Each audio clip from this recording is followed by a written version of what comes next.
What's going on, guys? Big welcome to you all to our channel. We are Team Crushing the Meta, and you're here with D-Boy, and we're back with more Premium Collection reveals. So we've already done the reveals on the first card, which was from Kagero. You could also check the videos from Kai, did an amazing video on the reveal as well. And the second card that we have got, second and third, were the one from Link Joker and the one from Rukum. And the one from Orokumu gave us a little bit of a hint about how this premium collection set works. And it is kind of trying to give us a standard plus stride. So stride that you could use in your standard deck, which will make it premium just by using that stride. And if we already had like clans who does that, like Kagero, then you give them something that they really are missing, which is the retirement power that they've got from the stride. And from these two reveals, that will even get more clear, because now we have the reveal from Gear Chronicle and from Royal Paladin. The Gear Chronicle reveal is also done on Vanguard Insider channel. Eric did an amazing video on that. Check that out if you didn't check it yet. And the same for the Kagero one, of course, from Kai. Okay, so these two strides, first the one from Gears and then the one from Royals, we'll talk about both of them. And they have the same thought about them, which giving the standard plus deck. So we have interdimensional dragon, Grogrock dragon. Pretty much this guy for Gears does wonders. And the first thing we do is let's read his skill and then talk about everything else. So at the end of the battle, it attacked, you count +1 and you bind 4 rare guards. Then you put this unit into your G-Zone face up, you search for your deck for one grade 3 or greater card, and you write it as stand, and he loses 1 drive check. So, in other words, what he does is he attack with him, you count +1, you bind 3 rare guards, just the cost, and then you pretty much search your deck for a grade 3 or grade 4, and you write that as stand, and you could attack again. So pretty much like a next stage, but instead of going back to your hard card, you now could go and search your deck for something else.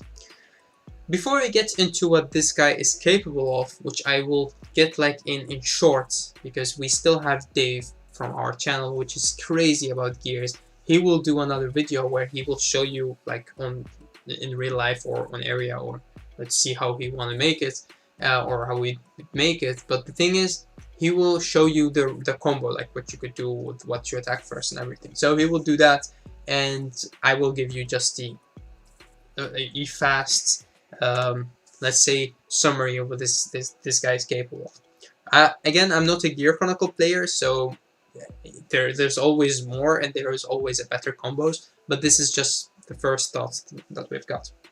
First, the art and the flavor text. The art looks really good. Again, they are doing a great job with a premium collection this year, of especially the art and the skills. And the flavor text, I didn't really like, actually. So arms for total victory on the marrow. Okay, that's pretty good. He again, he's pretty much taking everybody to victory, and he's opening even more options. So I think that the flavor text is definitely on point. And I do think that this guy is getting Gears to victory. Yes, definitely. Okay, how does this fit to the clan? Well, when we talk about Gears, there are a few issues that we do need to address. Gears had an identity crisis in the GR.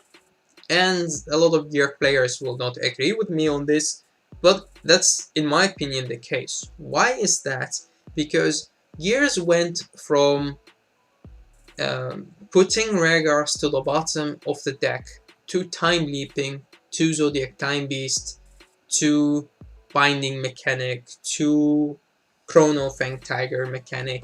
And they have like, originally they would have 5 different mechanics in G. And then they went to standard, and they kept the same mechanic with all the reveals, although you have Chrono Jet and you have like Tiger, which are different, but they still have the same mechanic, and there are ways to like mix the two. So what were the problem for them?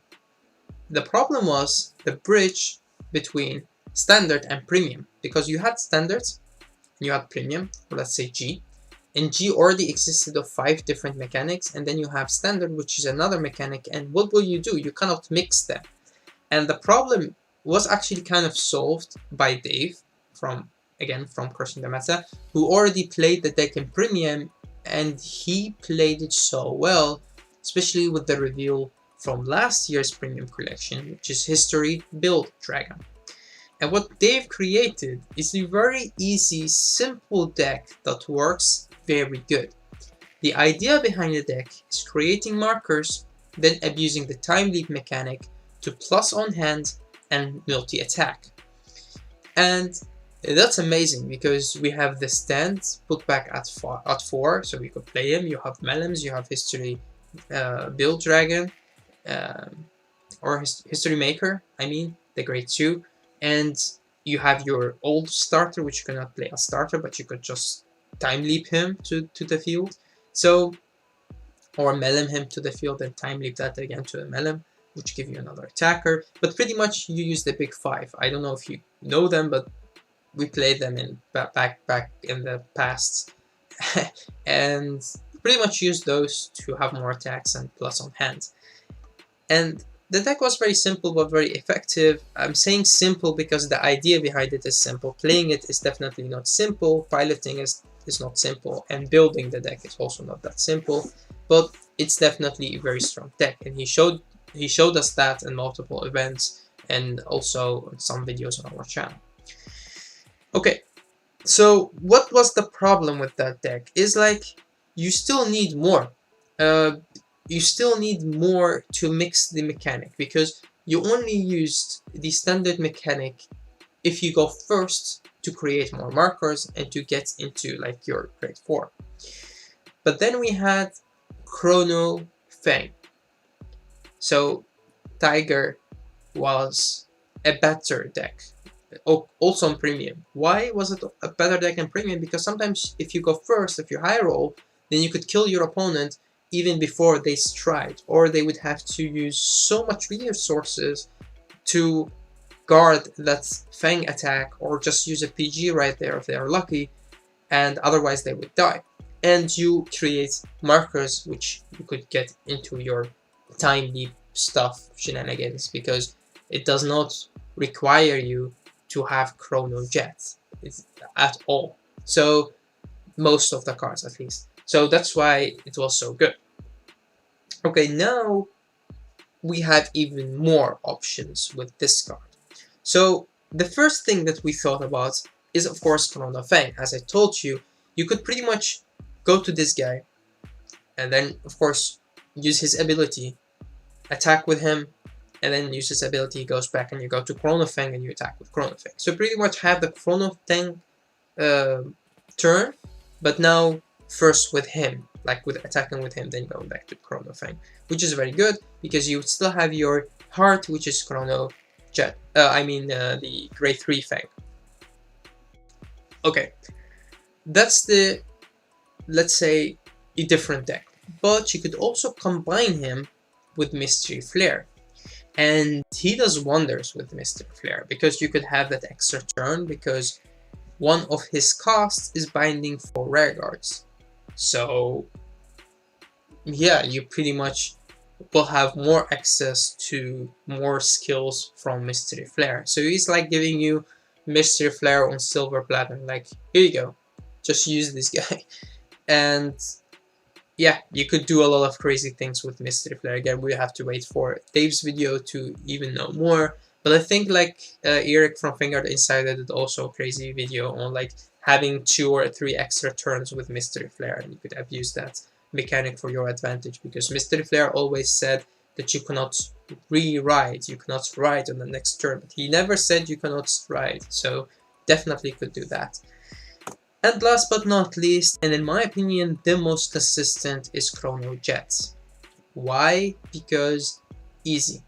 Of Chrono Jet, you attack with this guy, he goes back, you get Chrono, you get pretty much next stage, and next stage attacks, and then he goes to retired, bye bye, and then you go back to Jet, and Jet could attack again. So that's 3 consistent attacks and 3 very strong attacks without having an extra turn, without having another bullshit. But it is, in my opinion, the most stable deck because you do not have to run a lot of other shit to make it work. It does work, just the standard plus deck that we have for next stage. You just put this guy in and you play it a premium, and that's perfectly fine. Although you could always tag the Mystic Flare in there because it works. And like with Chrono Drone and with a lot of stuff, you could just get the right Grade 3 to your hand to stride again and do stuff. It's like there are a lot of crazy things you could do with gears, and this is the right card that they needed to do all of those crazy stuff. So what will this do for gears in premium? Well, we will definitely see more gears being played, especially by the gear really big fan players. Why? Because they really love this guy. This guy opens a lot of possibilities for gears, and that's very good because the most important thing about these guys are, in my opinion, is that not they are very good and very effective and they should be like on the ban list. No, that's definitely not the case. The most important thing for me, that's why I also put art and flavor text up there, is because the gear player himself, the player of the clan that is getting the support, needs to be happy. It's not up to the Royal Paladin player, it's not up to the Gold player, it's the gear player himself. And every gear player should be very happy with this guy because he does wonders for the deck. He acts as the bridge that they always needed between Standard and G, and now you could create a premium deck where you have so much possibilities to work with. And this guy keeps getting better and better with time, more strategy, with time, more grade 3 and grade 4s in your deck that you could use. So yes, definitely an amazing card to have in gears and a card to keep on watching. What are the downsides to this card? Well, there are a lot of downsides. One of them is, how about Kagura? How about that matchup? How about you attacking into their Vanguard and they just defeat flare your back row? How about you attacking first with a Rare Guard and they double guard to take out a caln? How about Great Nature? You could also take out a caln.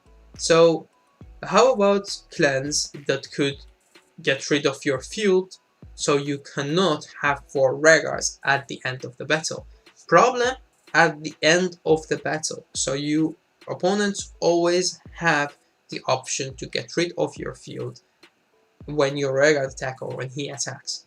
So if you say Kagero, I say there are some things that you could do, like not attack with the Rare Guard at all and attack with him into a Rare Guard, from them Rare Guard, so they cannot go to defeat flare, but you're already missing the point of him attacking the Vanguard, of your Rare Guard putting pressure on your opponent.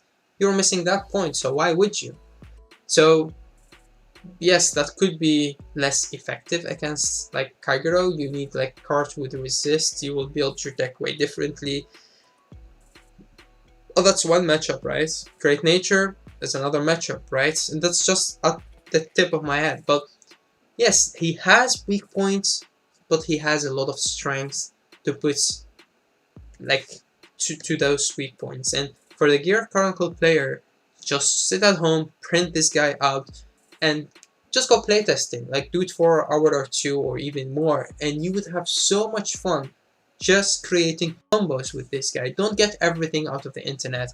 Don't watch all of the other crazy videos and stuff. Just try to create them yourself first, and after that, go and watch the others. But create kind of your own deck and your own ideas. Okay, but enough about this guy. I do need to drink a little bit of water. Now we get into the Royal Paladin Stride. So we get into this guy, and it's another card that is kind of a standard plus deck.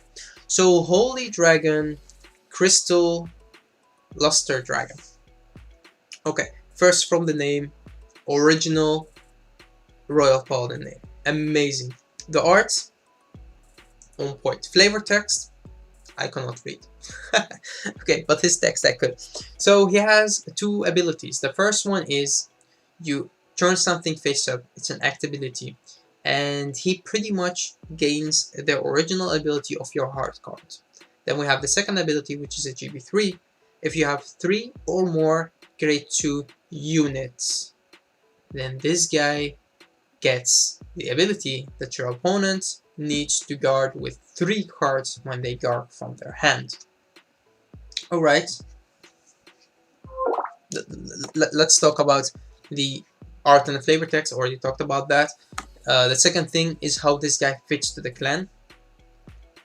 Well, what do you guys think? Well, he fits perfectly. I mean, he's copying the hard card. The issue that Royal Paladins always had is that they have blasters and they have Ogma. And you cannot mix those two. You cannot bring out a strat that works for both decks. But Bushido did that in the past with the Twin Sword strat. The Twin Sword strat could use both, or could be used on both decks. He was able to call grade 2s, which the grade 2s were able to call your Flogels in, let's say, the blasters. And he could also be used in Altmouth to just call grade 2s, which your deck is pretty much made of grade 2s that could boost, give power, attack, recall stuff. So that was perfect. But now this guy does even better, because he fits perfectly into the Royal Paladin decks because he copies the heart. And again, the same as the Gear Chronicle guy, the same as Gasteel, these guys will keep getting better with time because they are timeless. And why I say timeless is their skill is not based on themselves, it's based on what they copy or what they get from your deck, which means with time, with more support, they keep getting better and better. So I will call this timeless. Then we say, what does this guy do for the format for Royal Paladins? Well, first, let's talk more about his skill. So you guys remember Fides, and Fides came in like at the end of the G era, and we saw a lot of Altnal decks then. And the reason is he pretty much has an amazing ability, which is close to Mufassa's ability. The problem with that guy is he missed the power, and the power was not really needed because he said if your opponent does not guard with 2 cards, the brave ability unit that attack pretty much will hit. So your opponent would just need to guard every attack with 2 cards, and because of the way that Brave had the multi-attacking option for every counterblast, you have 1 extra attack.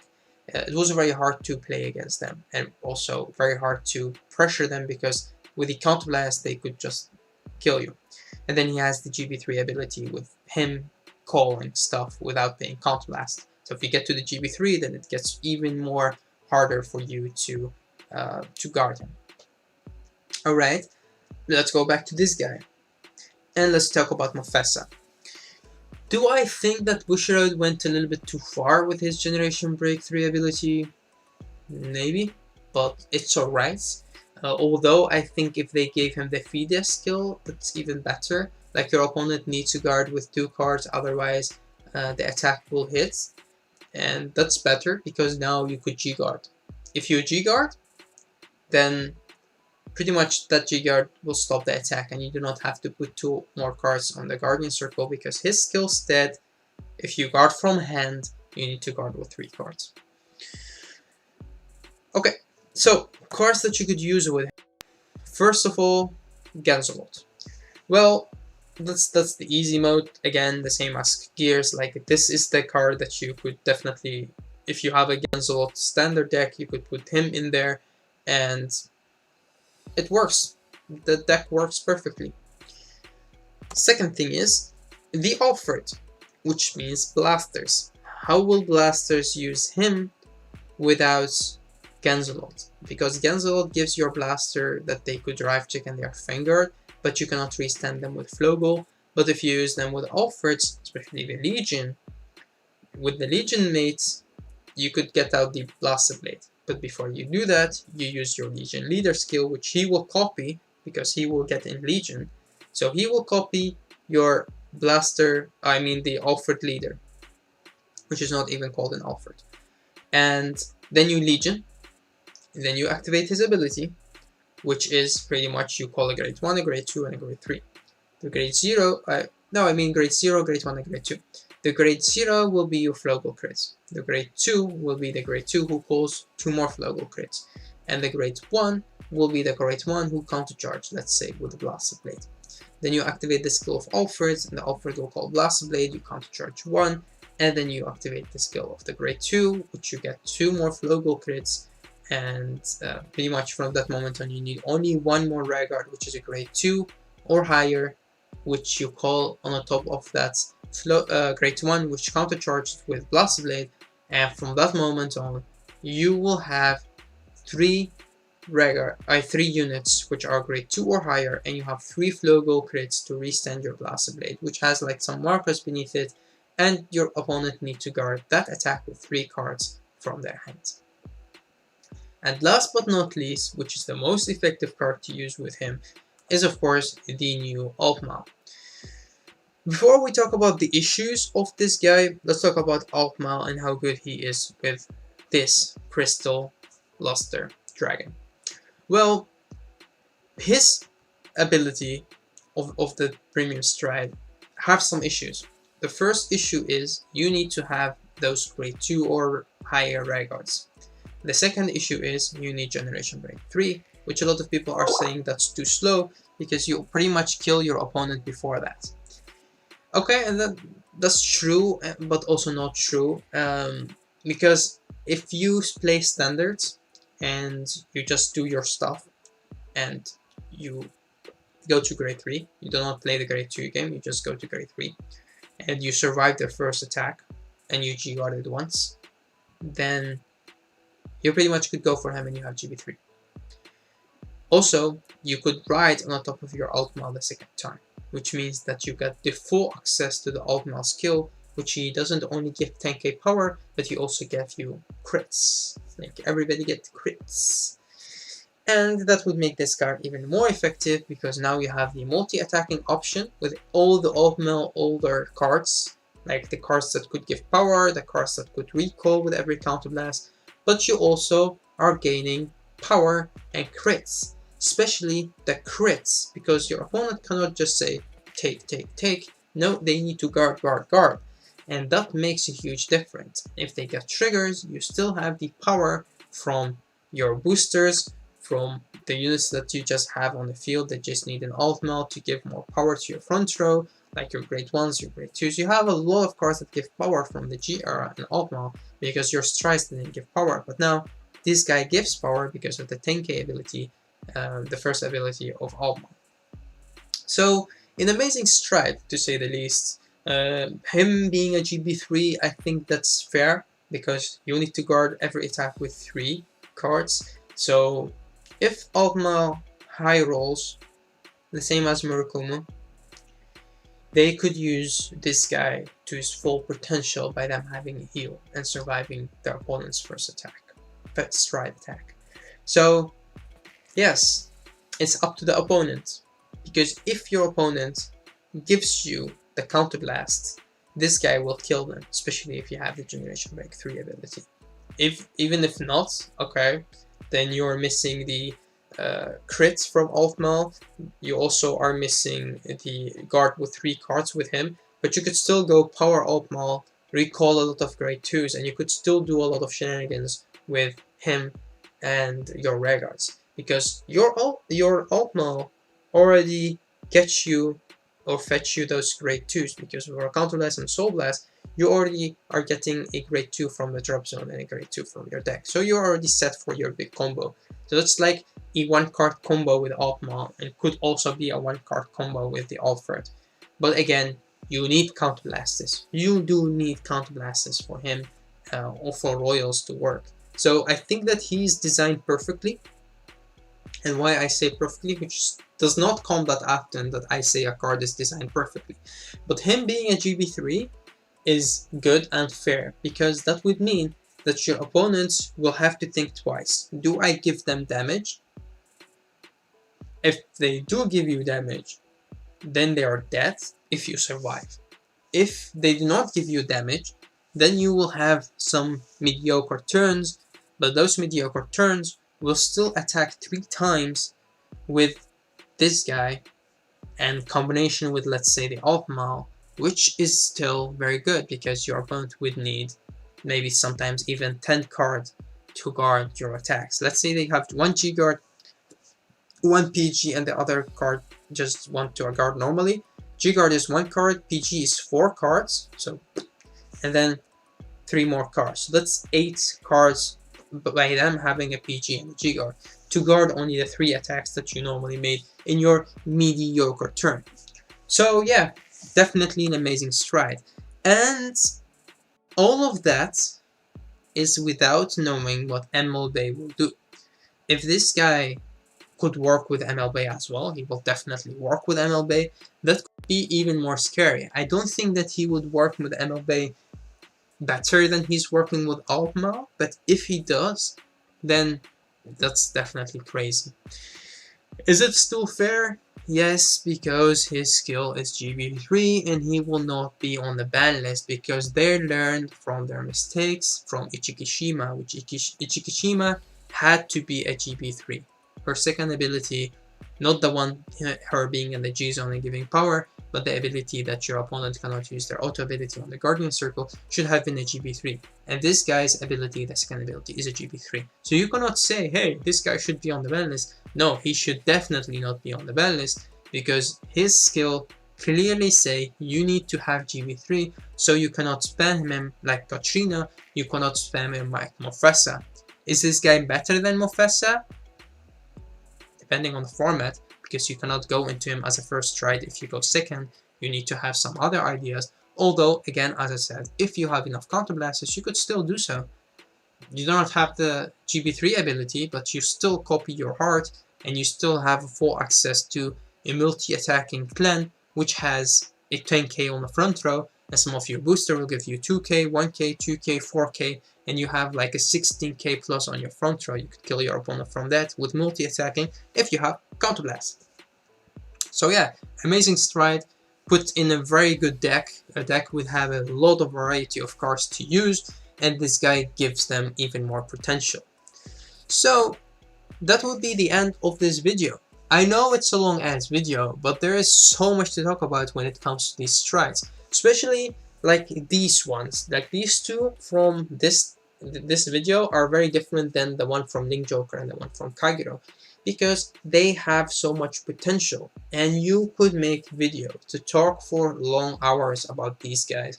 And this is not even my passion, Gear Chronicle or Royal Paladins, but still I love the way that Bushrode is making this, because they are making strides that work with the standard deck, which should be as easy and stupid as Damjit or Katrina or Mufasa, but these ones are not, because these ones open a whole new dimension to each clan. Like Gear Chronicle now could mix their two mechanics perfectly, striding and using the Great Force they have in their deck, which are a Great Force that they normally could only use if they go first on one turn, but now they could use them even more.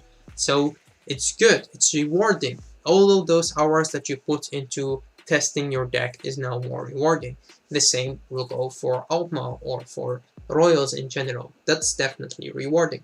So I hope that they keep making strides like this and less of a stride like the Murukumu one and the one Katrina from Neonectar, because Katrina, Murukumu one, even Mufasa in my ideas are just stupid and just way too easy to use. Although for these two cards there will be some broken combo that a lot of players will copy, some good deck lists that a lot of players will copy. I would like to say to those players that really love to play Royals and Gears, make your own combo. For those others that just play the deck because it's meta, well, you will do whatever because you play because it's meta. But for you guys who really appreciate the clans that they play, try to make your own builds, Of course, you could ask for help. Of course, you will check the other builds as well. But build a deck that you build it and you're very proud of, because these strides are giving you that. Okay, that's it for this video. I hope that you guys enjoyed it. I know it's long, but definitely very, very, very fun to do for me as well. And remember, you will see even more content on our channel very soon, because everybody from Crushing the Meta is working on their own different project. Some of them are working on videos, some of them are working more on blogs, and some of them will do more for combo videos, some of them will do more for deck profiles. So maybe you will see me now more often, but later on you will see them as well. Thanks again for watching. Until next time.